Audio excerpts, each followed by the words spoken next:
הציבור בישראל הכיר את הרב עובדיה יוסף, אפילו את הרב שך בשעתו. נראה שדווקא בתקופה אולי הכי רגישה לציבור החרדי בישראל יש מנהיג כמעט אנונימי, שבשנתיים האחרונות מקבל את ההחלטות החשובות ביותר, המהותיות ביותר. קוראים לו הרב אהרון לייב שטיינמן.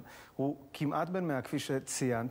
אנחנו השבוע נחשפנו קצת אליו בהקשר קצת פחות סימפטי, על איזשהו משבר הנהגה שגלש לפסים כמעט פליליים סביב האזנות סתר, אבל בשבועות האחרונים, עוד הרבה לפני שהסיפור הזה התפוצץ, אנחנו נכנסנו לבית הרב, הכי קרוב שאפשר, ניסינו להבין שם איך מתקבלות ההחלטות, מה הוא חושב על הסוגיות שמעסיקות את כל הציבור בישראל בהקשר של החרדים. בואי נראה את הכתבה.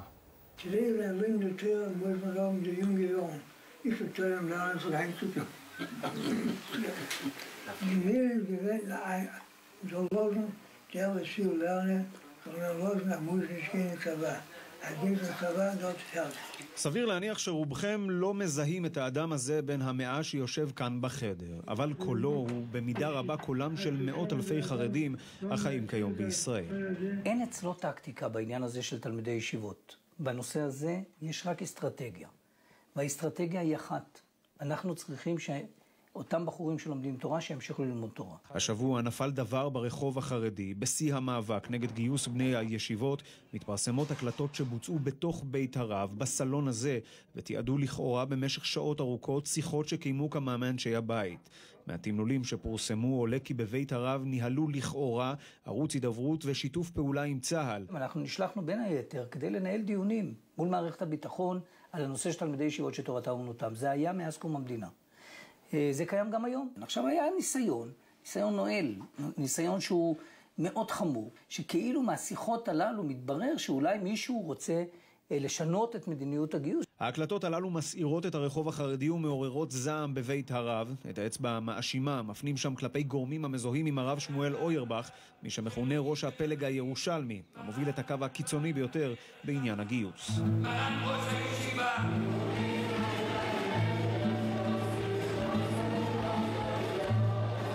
הרב אהרון לייב שטיינמן, או בכינויו מרן ראש הישיבה, הוא כיום ללא ספק אחד היהודים המשפיעים ביותר בעולם. בשאלות הקרדינליות ביותר שעומדות על הפרק, גיוס, גיור, ברית זוגיות, כל השאלות שעולות על הפרק, המילה האחרונה זה שלו. מילה אחת שלו תוציא 500,000 חרדים לרחוב. בשבועות האחרונים ליווינו אותו מקרוב, בביתו, בהצצה נדירה, לעולמו של האיש שמעורה בכמה מהתהליכים החשובים ביותר בישראל. הוא מתגורר בדירת 2.5 חדרים בבניין הזה ברחוב חזון איש 5 בבני ברק, דירה שלבקשת הרב לא שופצה מעולם. חזון איש אמר לו פעם, שבאו בטענות שהבית לא מספיק מכובד, זה חילול השם. אז הוא אומר שאני אוחז להפך, ככל שהבית יותר יפה, אז חילול השם יותר גדול. להעביר אותו, לשפץ לו את הדירה, לעשות לו הכל, אין לי מי לדבר. לפני התפילה מגיעה לכאן קבוצת תלמידים ללמוד איתו.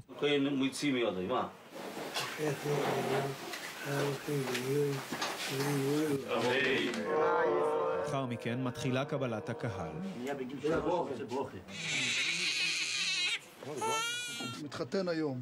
כך 3 פעמים ביום, שחרית, מנחה וערבית. אמן. אמן. יותר מאבא זה סבא בשמחות ובדברים הקשים.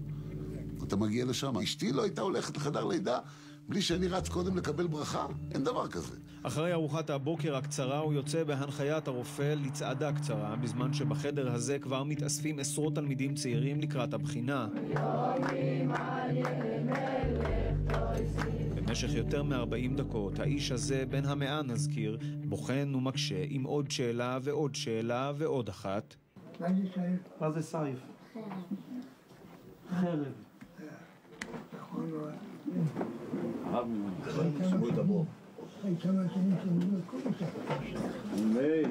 וכך במשך יום שלם שטף בלתי פוסק של מבקרים, מראשי ישיבות ועד עסקנים.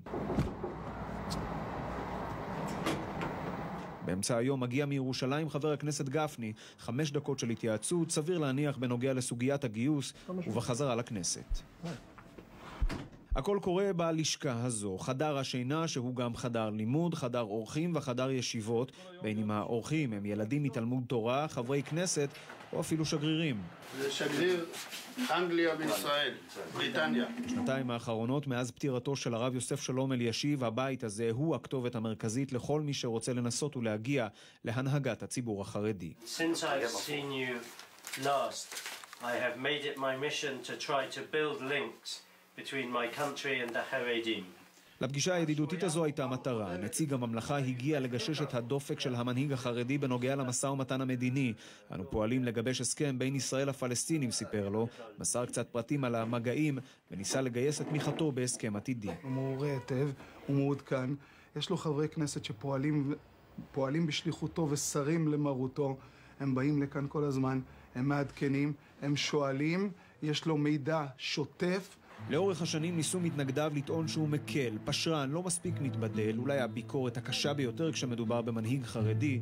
הביקורת הזו מגיעה על רקע הסכמתו השקטה כביכול לשילוב חרדים בחברה הכללית בישראל, בין היתר בצה"ל ובשורות האקדמיה. אתה מרגיש שגם היום, בגילו, הוא עדיין חד, עדיין צלול, עדיין מבין בדיוק כל מה שאתה שואל? כמו בחור בן 25. אנחנו לא עובדים על עצמנו.